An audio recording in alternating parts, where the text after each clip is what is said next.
We ready? Yeah. Awesome. So, welcome everyone. Thank you for coming. My name is Federico Pistono. I come from Italy, and I'm about to finish my book tour around the world. I've been speaking at TEDx Vienna. 1 month ago, I was in Bologna, TEDx again. And then I did Brazil. I was in Porto Alegre, Rio de Janeiro, and São Paulo. And now I'm here in Cologne, in Germany. So thank you for inviting me, and thank you, Clara and Betahaus, for organizing this and letting me stay. So, how are you doing today? Good? Good day? Nice. All right. Let me fix that for you. Let's talk about jobs. So, can I have, please, a quick show of hands? Raise your hand if you either work or if you know somebody close to you, like one of your close friends or relatives, who works in any of these types of jobs. And keep your hands up. If you know somebody who drives for a living, trucks, buses, taxis, delivery. How about janitors or house cleaning, cashiers, or secretaries? Keep your hands up. Okay, real estate. How about accounting, retail, manufacturing, or journalism? Yeah, I'd say about 80% of you. Good. Okay, nice. Robots will steal your job. So, ha ha ha ha. Right, laughter, ridicule, and contempt. This is pretty much how I was greeted by the establishments of economists and, you know, the mainstream media when I first started thinking about these issues. It was about 5 years ago. I helped start a social sustainability group called the Zeitgeist Movement, or Zeitgeist, as you would say, I guess. And we were thinking of ways on how to build a better society. We identified lots of problems and tried to find some solutions. And one of the things was technological unemployment. The idea that automation, so robots, computers and algorithms, intelligent algorithms, were displacing human labor in a way that we couldn't actually find a solution for in time. So we were laughed at 5 years ago, but things have changed pretty drastically. Where for one thing, no one is laughing anymore. And 2009, this author, Martin Ford, writes a book called Lights in the Tunnel, Automation, Accelerating Technology, and the Economy of the Future, where he paints a picture of an increasingly automated economy. Lots of jobs are being replaced by machines, while very few new jobs are being created. 2011, 2 MIT professors, they have pretty much the same thesis. So, my crazy idea wasn't so crazy after all. Let's look at the evidence for some of these things. How about Kodak, the once undisputed giant of the photography industry? They had a 90% market share in the US and pretty much in other places around the world in 1976. By 1984, they had 145,000 employees. What happened this year, in 2012? They had a net worth of negative $1 billion when they went bankrupt. Now, multiply this by 3 or 4 on average, which is a family. So 500,000 people on the streets. Right, just think about that. Like that. 145,000 and then boom. The company is bust. On the other hand, same year, Instagram is born. Digital photography company. 2012, they only had 13 employees. This is three orders of magnitude. Look at this. Like 1, 2, and 3 zeros. 3 orders of magnitude difference. And it was valued $1 billion when it was sold to Facebook on the same year, which is kind of ironic. This one went bankrupt for $1 billion in negative, and this was sold for plus $1 billion. And it's even more ironic because Kodak invented freaking digital photography. They came out with the first commercially available 0.01 megapixel digital camera in 1975. Now, 0.01 megapixel is really, really small. So they thought, yeah, this is just a toy. It's nothing to worry about. But they couldn't predict, they failed to predict the importance of exponential trends when it comes to technology because it's really hard. Exponentials, you need some math to work things out. It's actually not difficult to work out the math, but for some reason we are not hardwired to think about exponential terms, because that's what happens with these freaking exponentials. They're really hard to predict. So I could tell you about, the mathematics behind exponentials, and it's pretty easy, but for some reason I've been told people don't like math. I don't know why, but so I have a game. It's called 30 steps. So imagine, let's see how your prefrontal cortex, your mechanism for prediction in the future works. So if I do 30 steps, imagine 1, 2, 3, 1, 2, 3, and then 30, where will I be? Let's see, where? Outside. Just outside? Okay, good. Now, how about 30 steps exponentially? 2, 4, 8, 16. Where will I be by step 30? Let's suppose I move that direction. Somewhere outside the universe. Okay, typically I get you'll be in Berlin, or something like that. Actually, I get to the moon. By the way, this is not to scale. The moon is much further away. It would be outside the building. And I get back from the moon. And I still have enough steps to circle the Earth 8 times over. This is what happens with exponential. By the way, how do I know this? Well, I just outsourced my intelligence. I asked Wolfram Alpha, and he just say, actually, you can write it in natural language. You don't need to know code. This is based on Mathematica, but it interprets natural language. So you just write, 2 to the 30 meters, which I'm assuming one step is 1 meter. You say the distance between the Earth and the Moon times 2 divided by the equatorial circumference of the Earth, and you get the number.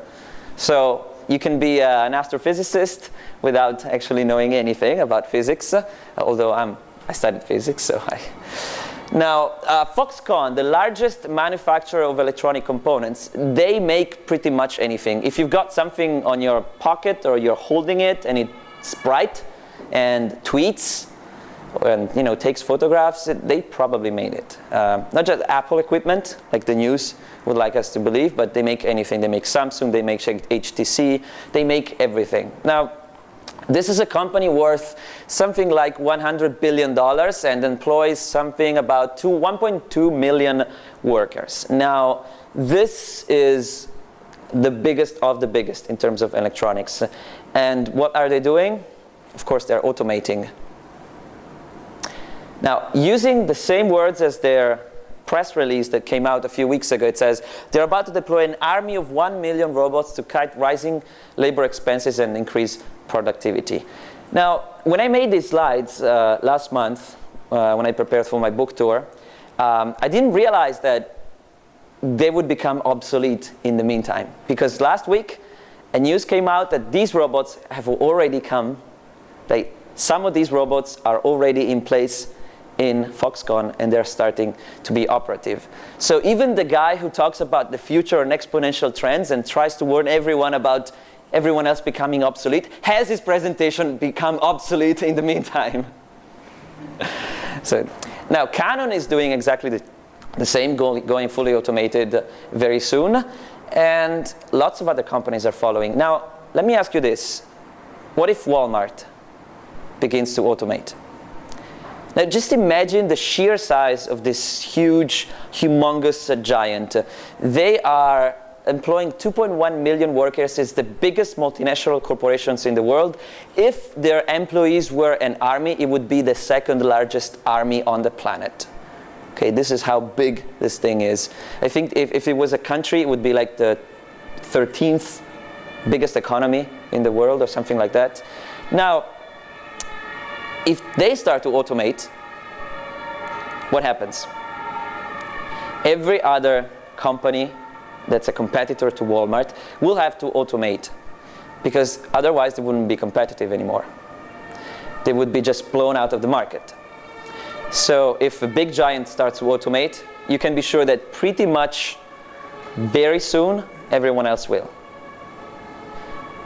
Now, you might think that they don't have the technology to automate Walmart, right? I mean, it's so difficult to, move stuff around, packages, and put them in the right place, and it's pretty hard.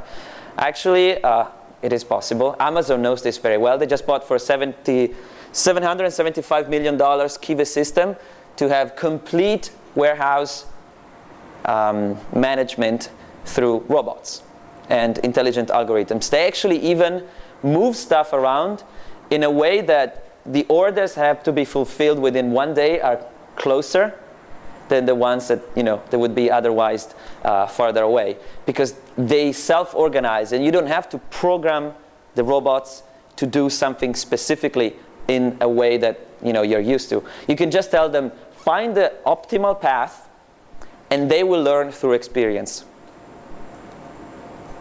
You can go on YouTube and search Kiva system automated warehouse, and you will see these robots like moving stuff around. It's really amazing. If you put some like classical music on it, it would feel like 2001: A Space Odyssey. I'm not kidding. So like this is a graph made by a colleague of mine, Andrew McAfee from MIT.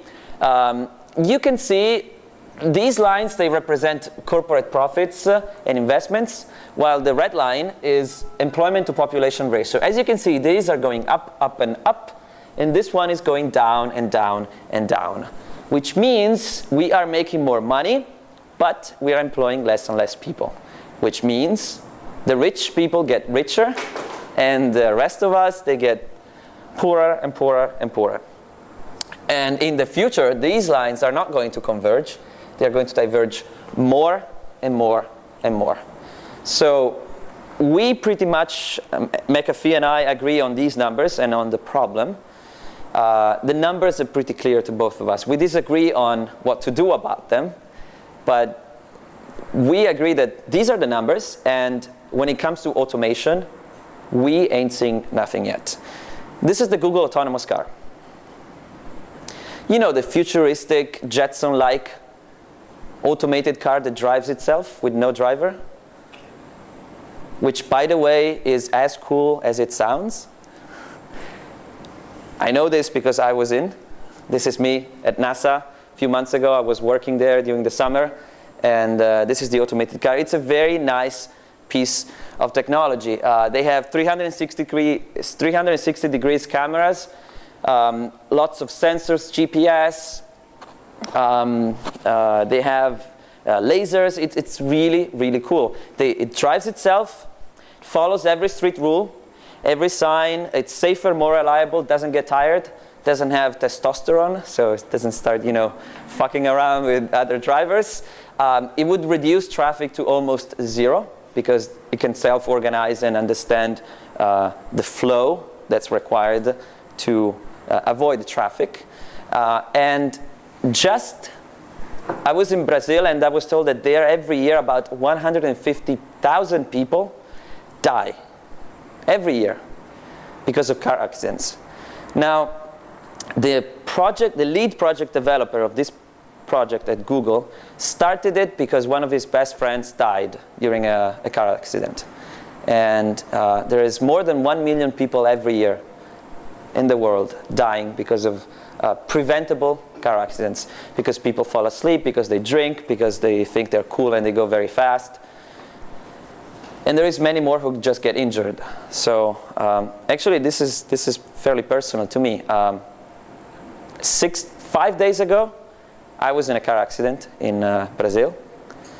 I was not driving. I was in the back seat. Of course, I was wearing a seatbelt. That's why I'm talking to you now. Otherwise, I would be dead. And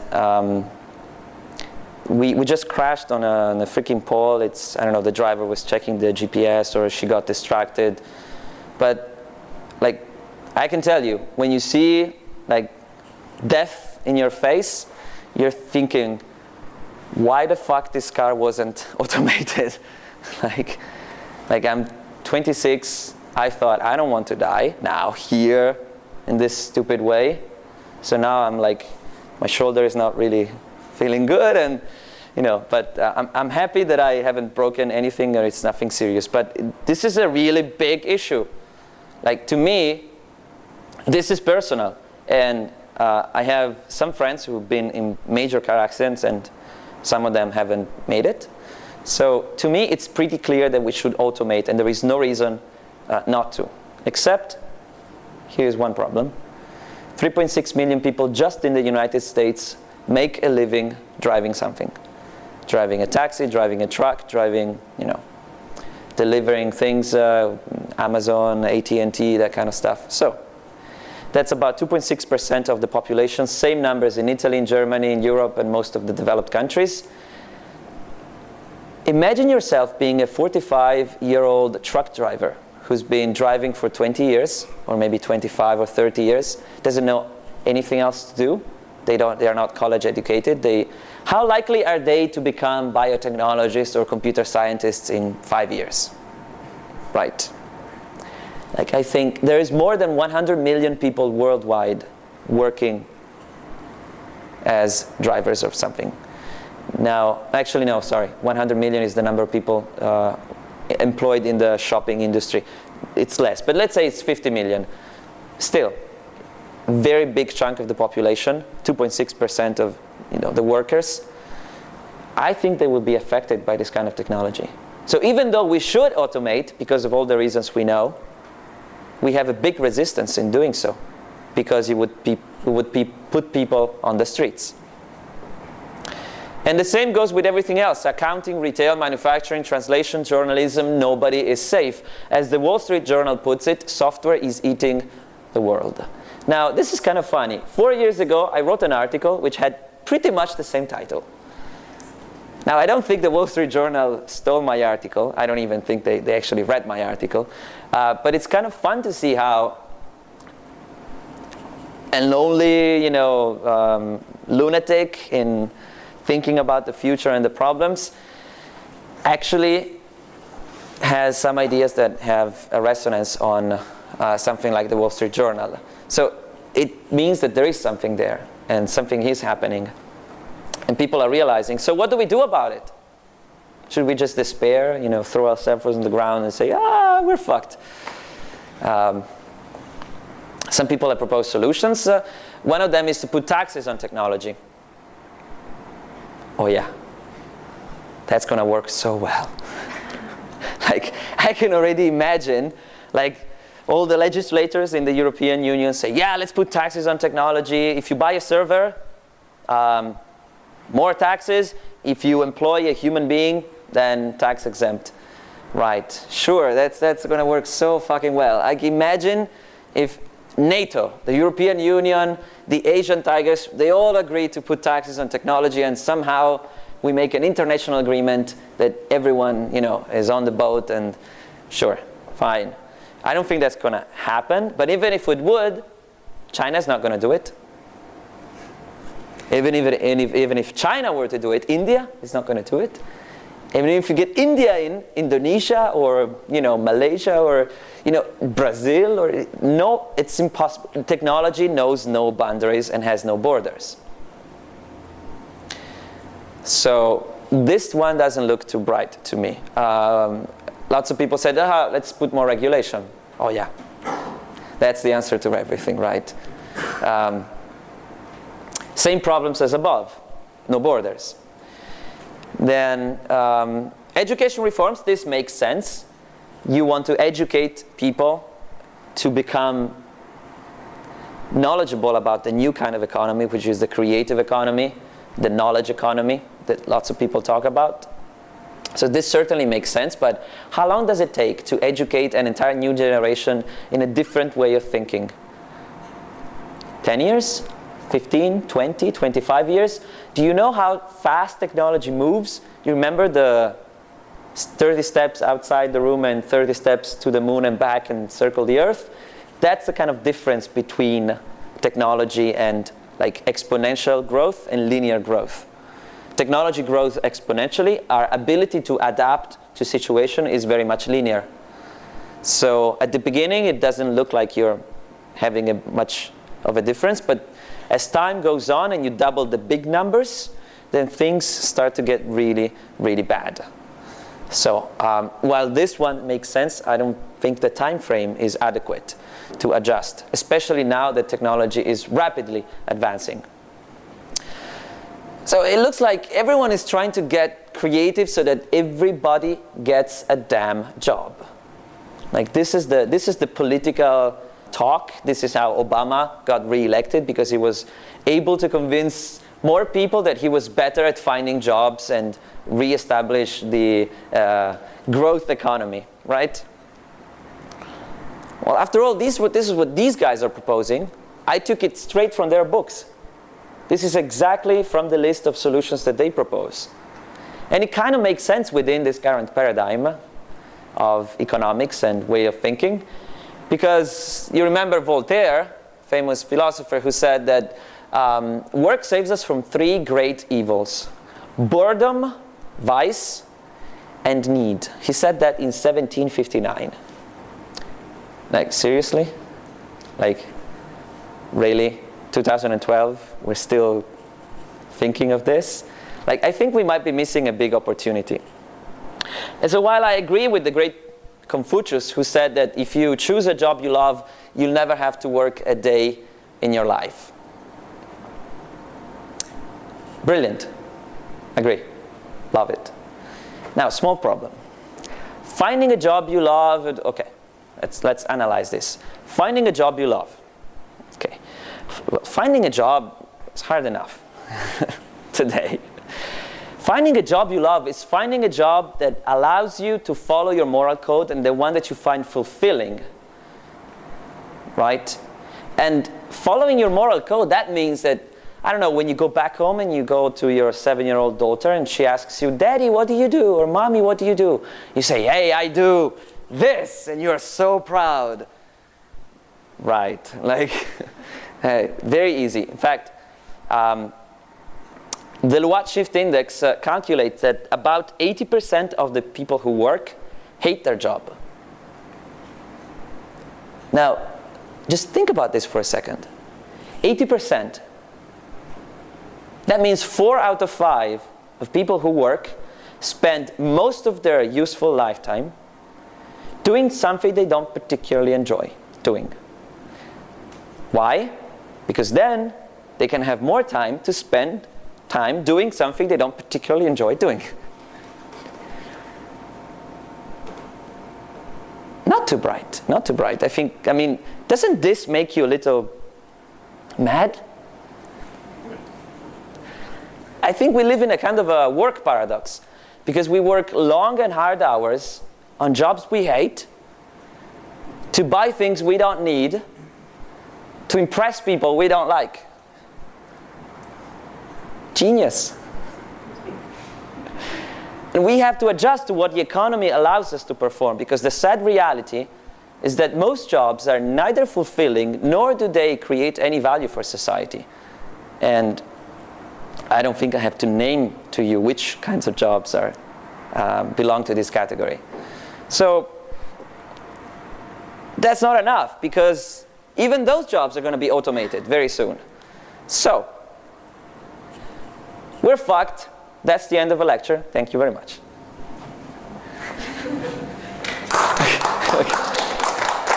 Okay, no, that's not the end of the lecture. I think there is light in the tunnel. Because I spent years researching this topic. I traveled many places. And I think I found it. Like, I think I discovered one, like the big question, you know. I think I have found what the purpose of life is. Would you like to know? Yes. No? Yes. Okay. Okay. So, Cologne, Betahaus, November 28, 2012. You'll discover the purpose of life. You ready? Okay. So the purpose of life is, dramatic pause, to have robots steal your job. Okay, now let's be serious. I don't suppose I know my purpose of life yet. I have some ideas, and I don't know what your purpose of life is. I don't pretend to know what your purpose of life is, let alone that of anyone else outside of this room. But I'm pretty sure what the purpose of life is not. And the purpose of life cannot be to work, produce, and consume more and more and more. I think whatever is the purpose of life, something has to do with passion. Right? Passion is what drives us, what motivates us, what keeps us, wake up in the morning and say, yeah, fuck yeah, I'm going to do something today, because that's interesting. That's because you're passionate. So I'd like to tell you a little bit about my passions, but I think I've talked enough, so I'll just show you a little clip. It's about 30 seconds to just give you some sort of perspective on the things that fascinate me. Passion. What is my passion? Well, I have many.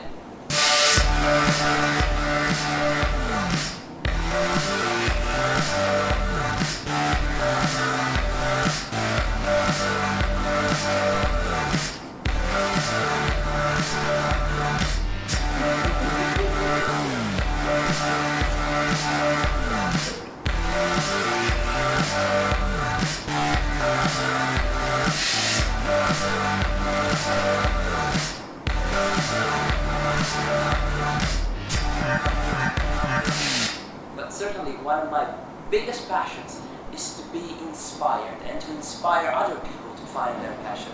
And how do they do it? How can people find what they love? How can people find what they love? That's a good question. So I'd like to tell you a little story. I was on the train 2 months ago. I was going to one of my conferences, and I met this girl, a teenage girl, 14-year-old. Her name was Laila. So we were talking, and I asked her, what do you do, Laila? She says, I study languages, foreign languages at school. I said, that's pretty interesting, that's cool. She says, yeah, not really. I says, okay, why are you doing this? Like, you just chose your school, like it's your first year in high school. Why have you chosen this if you're not particularly enjoying it? Like, was it a misjudgment, or like, no, I know what I want to do. Like, what is it? Like, what's the thing you want to do? I want to be a dancer. Okay, so why are you not in some sort of performance art or dance school? She says, well, I told my mom, and she said, Laila, it's better not to go for that route. I mean, you don't really make any money if you're a dancer, unless you're a stripper or a whore. That's not good. So why don't you just do something that will, get you a job? Languages, it's important. So go do that. And that's what I did. So I was like, wow, that's heavy.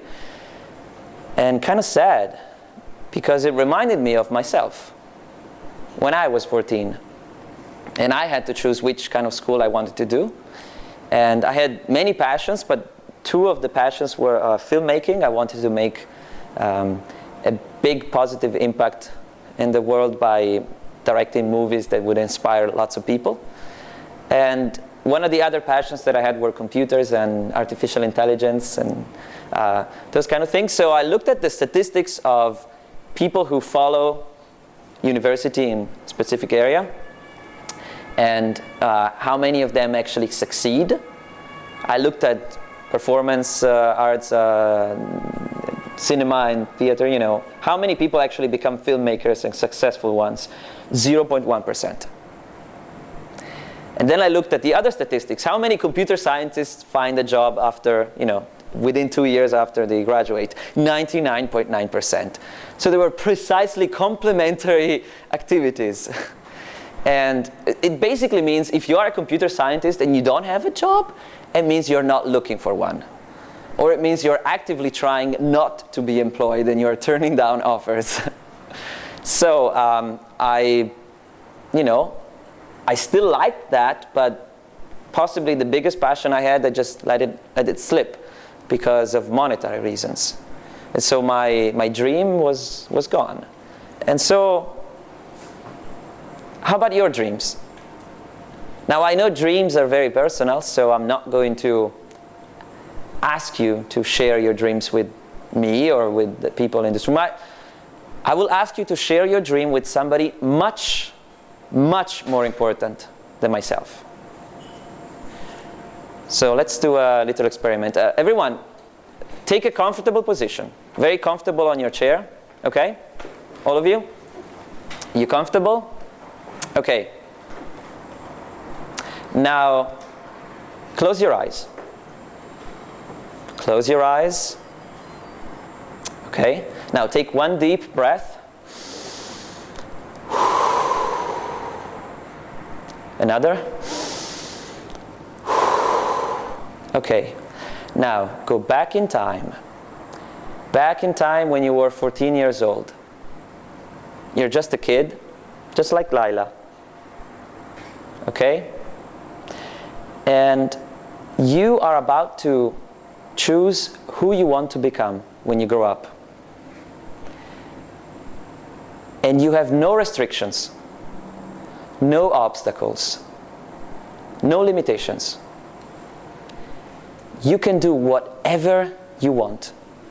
No one will tell you you can't do it. You can do anything.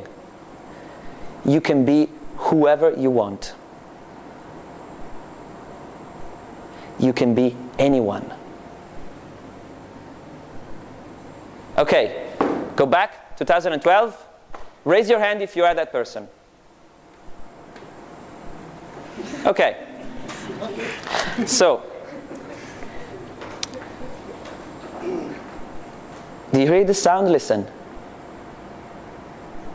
Not the air conditioning thingy. Go beyond that. Can you hear it? This is the sound of 35 shattered dreams. So here's a radical idea. The goal of the future is full unemployment. Full unemployment. So we can play. That's why we have to destroy the present political economic system. I'll take a sip after this.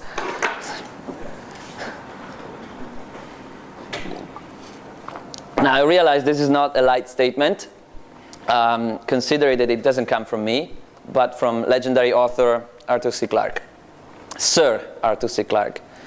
2001 Space Odyssey, first person who thought of geostationary satellites in the 1940s, that kind of person. You see, I think we must do away with the absolutely specious notion that everybody has to earn a living. It is a fact today that 1 in 10,000 is capable, potentially, of creating the technological breakthrough that can support all the rest. And so the youth of today are absolutely right in recognizing this nonsense of earning a living. I mean, just listen to the words.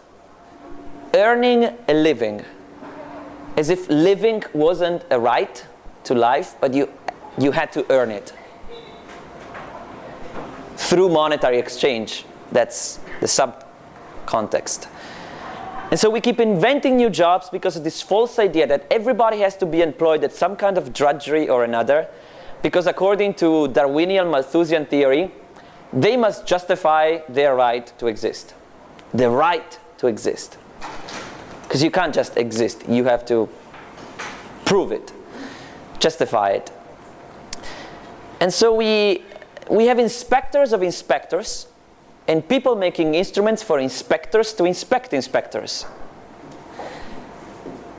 See, I think the true business of people should be to go back to school, back to when they were 14 years old, back to when they were like Lila, and think about whatever they were thinking about before someone else came along and told them, you have to earn a living. Now, I know what you're thinking now, that these are naive words, right? Words of a young mind oblivious to the complex and intricate fabric of society and the economic system. One who couldn't possibly understand its complexities. Fair, fine, I submit to my naivety and my being too young, that might be. Good thing they're not my words, but that of genius futurist Buckminster Fuller, interviewed in 1970 by New York Magazine. These were 42 years ago. And if you think about it, it was true in 1970, and it's even more true today in 2012. So when I present these ideas, people go like, okay, nice speech, nice idea, but look, really, tomorrow I gotta get to work. Okay, I gotta pay the bills, pay the rent. Things are not just free. We can't change everything tomorrow. So how about you tell me how to get some money now? Okay, solve the problem now. Give me the short answer. Okay, fine. So the short answer is that there is no short answer. That's why I wrote a book. This book. It's not too long though. It's about 180 pages. I wanted to keep it short so that people will actually read it instead of saying, I read the book, but no, you didn't. And I spent quite a lot of time researching this problem. I traveled some 20 countries and I went to discuss it with some of the brightest minds on the planet. Here you can see the Emperor of Artificial Intelligence, Head of Research at Google, Peter Norvig, the creator of Second Life, Philip Rosedale. I was at NASA working, and I discussed this with these people and many others. And as it turns out, you can't just change your life overnight. You need a plan. And the plan is pretty complicated. It takes some time to lay out, and it's a multi-year plan, especially if you have a family, if you have kids. I'm not the guy who will tell you, okay, quit your job or quit whatever you're doing tomorrow and it will all be fine. If anyone says that, they're lying or they're just bullshitting you. If you want to take a serious approach, you need to study and research the possibilities, and that's why in the book I have many references giving like a starting point for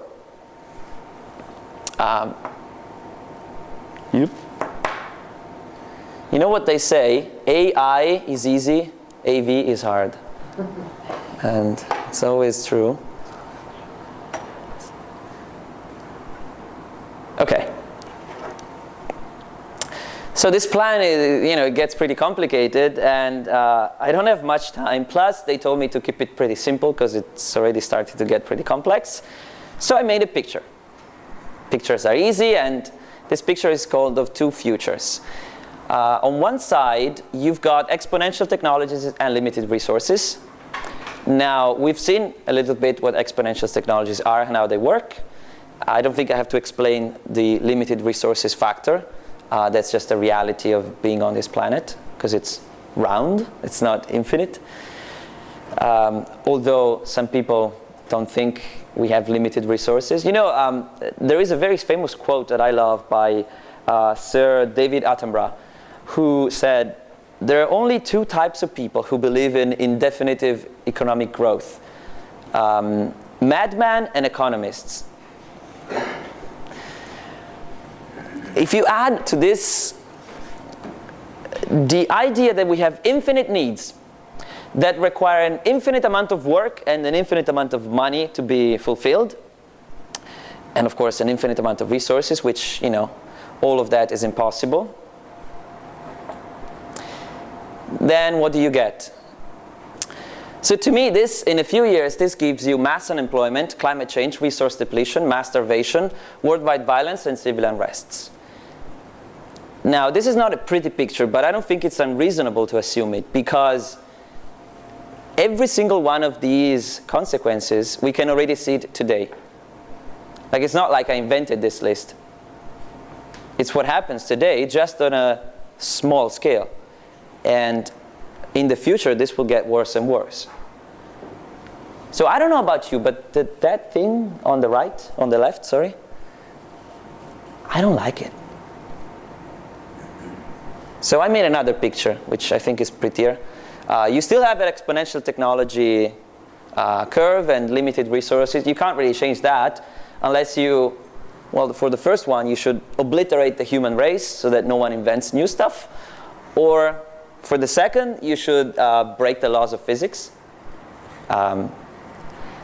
If those two things don't happen, that thing stays the same.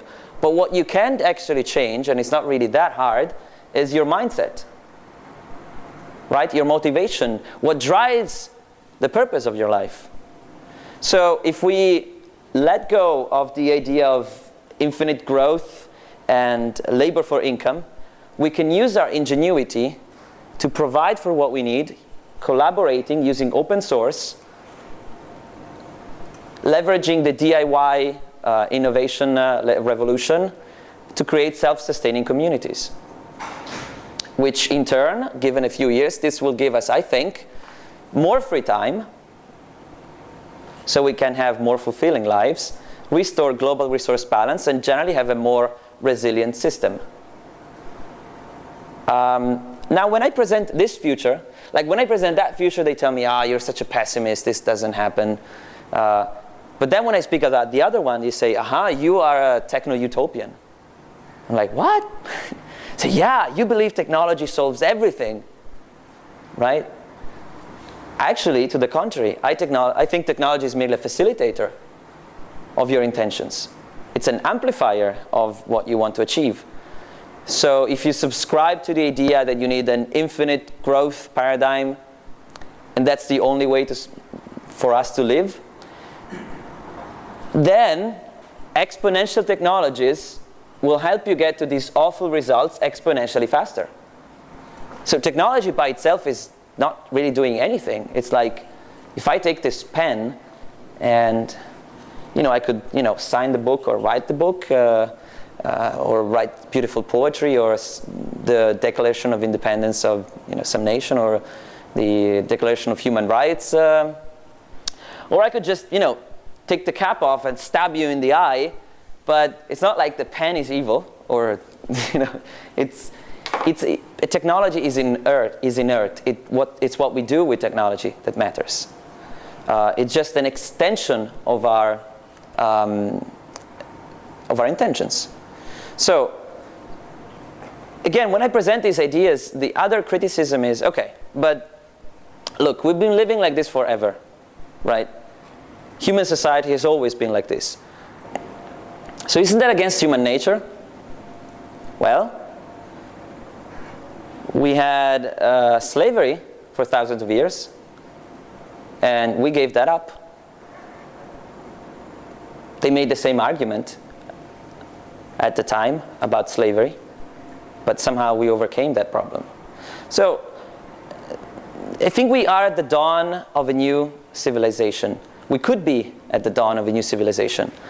But we can only evolve as a society and as individuals if we allow ourselves to let go of some of the assumptions that we most hold dear. See, I think technology was never meant for us to increase productivity and growth so that we can work longer hours anytime, anywhere, on any device. Technology was meant to make your lives better. And so Aristotle said exactly the same things that I'm telling you now. So this is nothing new. In fact, it was in 320 before Common Era, like thousands of years ago. He said exactly the same thing, which is pretty remarkable. I mean, he didn't use the word robots because they didn't have robots, but he said if every tool went order or even to its own accord, so he even predicted that they would become somehow conscious or some sort of, they could do the work that benefits. There would be no need for either apprentices for the master workers or of slaves for the lords, which basically means when robots are smart enough, they can do the work for us, so we don't need to be slaves anymore. This is thousands of years ago. I mean, this is mind-blowing. Every time I read this is just mind-boggling. But then I think, wait, if we've been knowing this for thousands of years, why hasn't it happened? Like, why are we still doing this? And the reason, I think, is that we need to satisfy three conditions in order to achieve massive social change. You need the vision, you need the technology, and you need the resources to develop your vision. So in the past, we had the vision, certainly, and we had the resources, but we didn't have the technology. So it was just philosophy, it was wishful thinking. Today, we have the resources for a little while, because we are depleting them very quickly, and we most certainly have the technology, but we don't have the vision anymore. We've lost our way. You see, I believe we are fighting a lost battle, because we can't win against nature and its limited resources. Well, first of all, I like nature, so why would I fight nature? But that's what we're doing. We're fighting against nature instead of embracing it. And we can't really fight against robots. I mean, have you seen fucking Terminator? If there is ever a robot uprising, I can tell you, Terminator will look like a walk in the park. It's going to be much, much worse. Because guess what? If the aim of robots is to kill people, they're not going to, their biggest hobby will not be to just grab you and, throw you against the wall as they do there. Or there won't be bipedal anthropomorphic robots holding guns. No. There are so many more efficient and quicker ways of killing humans. If there is ever a war between robots and humans, well, first of all, I know who's going to start it. And I know how it's going to end. In 5 minutes, and we ain't going to win. So, we're not win against nature, and we are not going to win against robots. But we can win with them. You see, I think we have many challenges ahead of us. Some of which you might know, like climate change, increasing inequality, especially in the industrialized countries, and now massive unemployment, which is coming.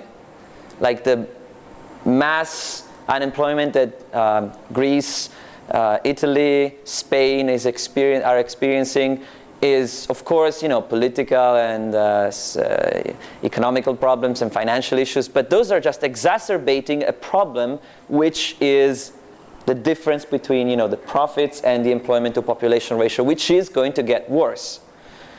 And I believe we can solve all of these problems and many more to come if we change our focus, our vision, our motivation in life, what we do for a living that really is worth doing. What drives us.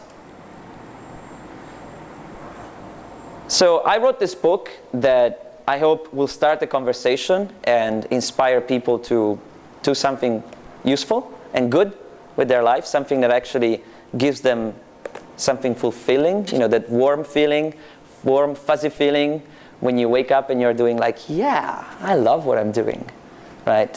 Why couldn't it be every day? Why does it have to be like, Silvano Agosti did this great contemporary philosopher. He said, the real slave is not the person who has the chain at the foot, The real slave is rather the person who can't imagine what liberty is. Because the real slave doesn't fight its owner. He defends his owner. So we shouldn't, take care of the flowers inside our cell, because if we do that, when the door cell is open, we won't get away. We'll still take care of the flower inside, not looking at the entire world outside.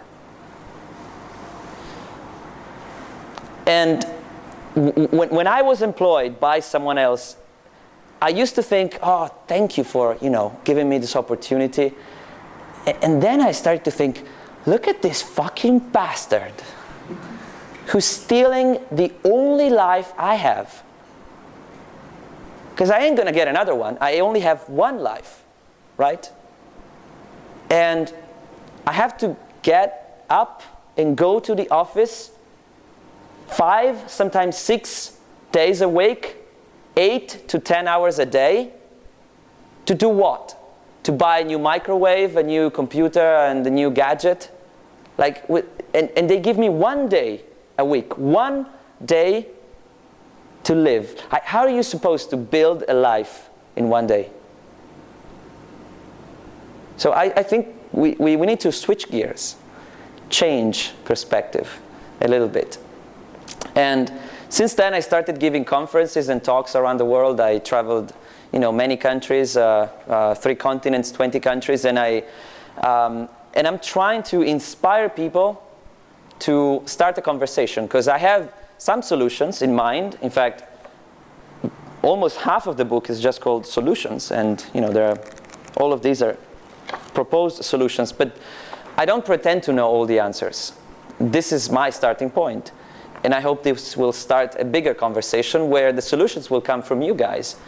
And this, by the way, is an exponential technology culture. Because I'm talking to 40 of you, you could be talking to 40 other people, and very quickly we get to 7 billion. So we can grow our culture exponentially if we use the tools in our hands in a good way. So now I'm 26 years old, and I look at my past, and actually soon to be 27. I'm getting old. And I think about what I've done, and then I look at the future, and I see the picture of the two futures. And as I said, I don't really like the one where everyone dies and starves and kills each other. I kind of like the other one. And I would really love to create a future that I can be proud of. A future where one day my 7-year-old daughter will ask me, "Daddy, what do you do?" And I say, "I do this." Thank you.